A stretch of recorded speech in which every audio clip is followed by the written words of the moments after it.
31 जुलाई 1890, France. एक आदमी अकेला व्हीट फील्ड में गया। हाथ में ईजल था, पेंट ब्रश थे, रंग थे, वही चीजें जो वो 10 साल से रोज अपने साथ ले जाता था। फिर एक गन शॉट की आवाज आई।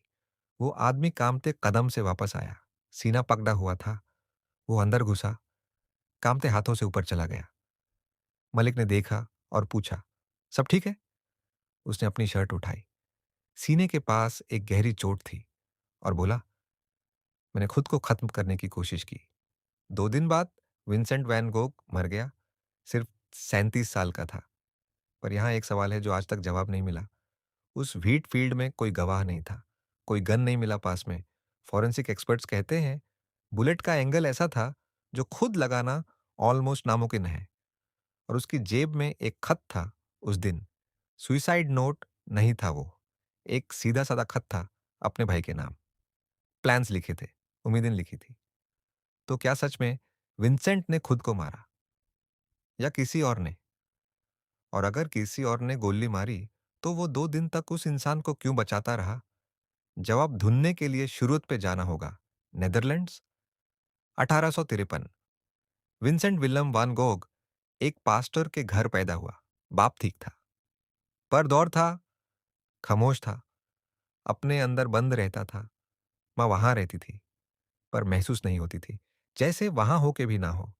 और विंसेंट बचपन से ही सबके लिए बहुत ज्यादा था। बहुत इंटेंस, बहुत सेंसिटिव, बहुत गहरी सोच। खुशी आती थी तो पूरी ताकत से आती थी, दर्द आता था तो पूरी ताकत से आता था। और एक घर में जहां सब कुछ धीरे से कहा जाता था, वो कभी फिट नहीं हुआ। 16 साल में एक आर्ट डीलरशिप में काम शुरू किया। अच्छा काम करता था, लोग यूज पसंद करते थे, चार्मिंग था। 20 साल में लंदन भेजा गया और पहली बार जिंदगी थोड़ी ठीक लगी। अपनी लैंडलेडी की बेटी यूजिनिया से प्यार हो गया। सब कुछ बोल दिया उस, सीधा, पूरा, बिना कुछ छुपाए। उसने कहा, मैं पहले से किसी और की हूं। विंसेंट उस बात से कभी नहीं निकला।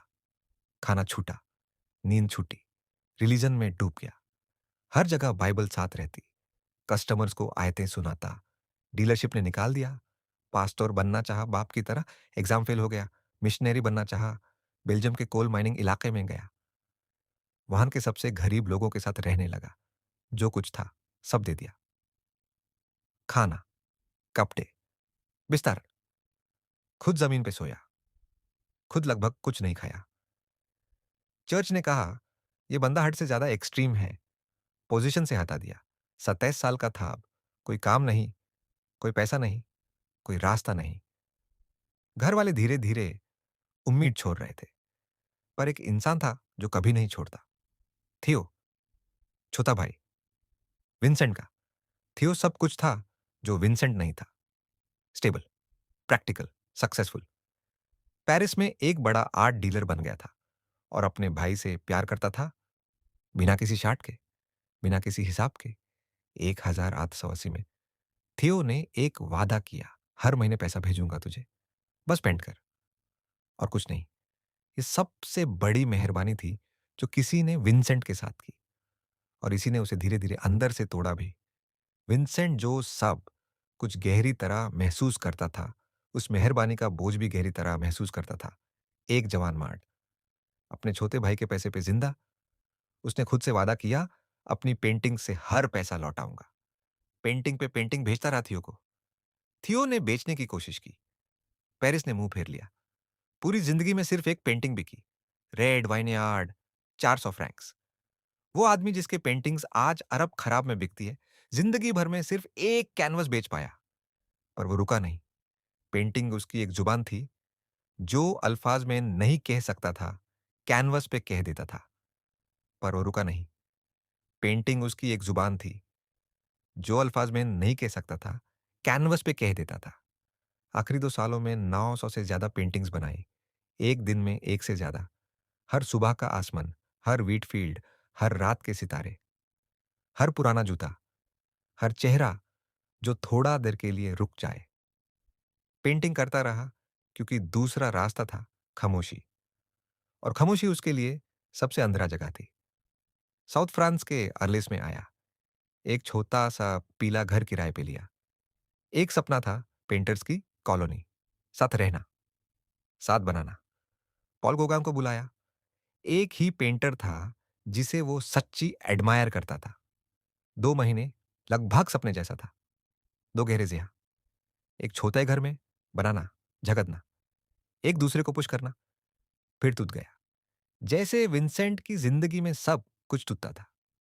अचानक, वायलेंटली, आर्ट पे झगड़ा, जिंदगी पे झगड़ा। गॉगिन ने जाने की धमकी दी और विंसेंट, जो अंदर से पहले से ही बहुत टूटा हुआ था, पूरा टूट गया। 23 दिसंबर 1888 की रात।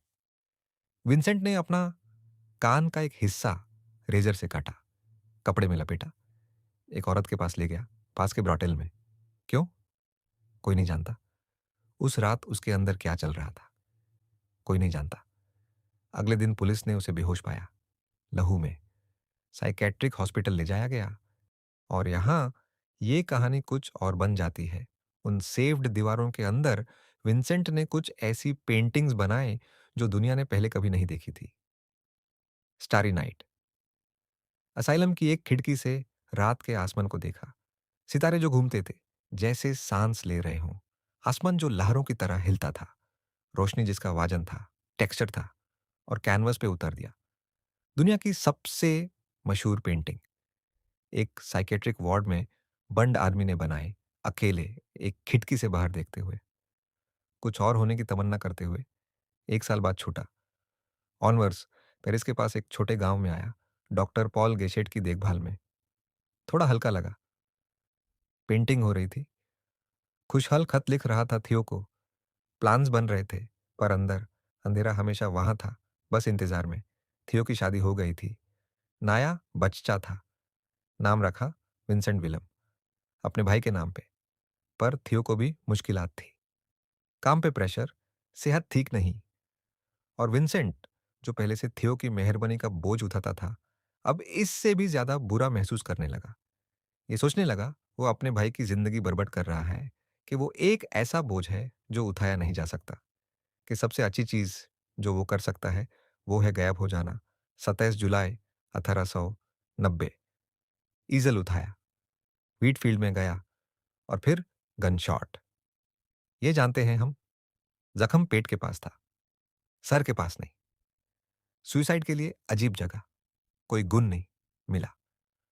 वो खुद चला के वापस आया, जो क्लोज रेंज गन शॉट के बाद ऑलमोस्ट नमकीन है।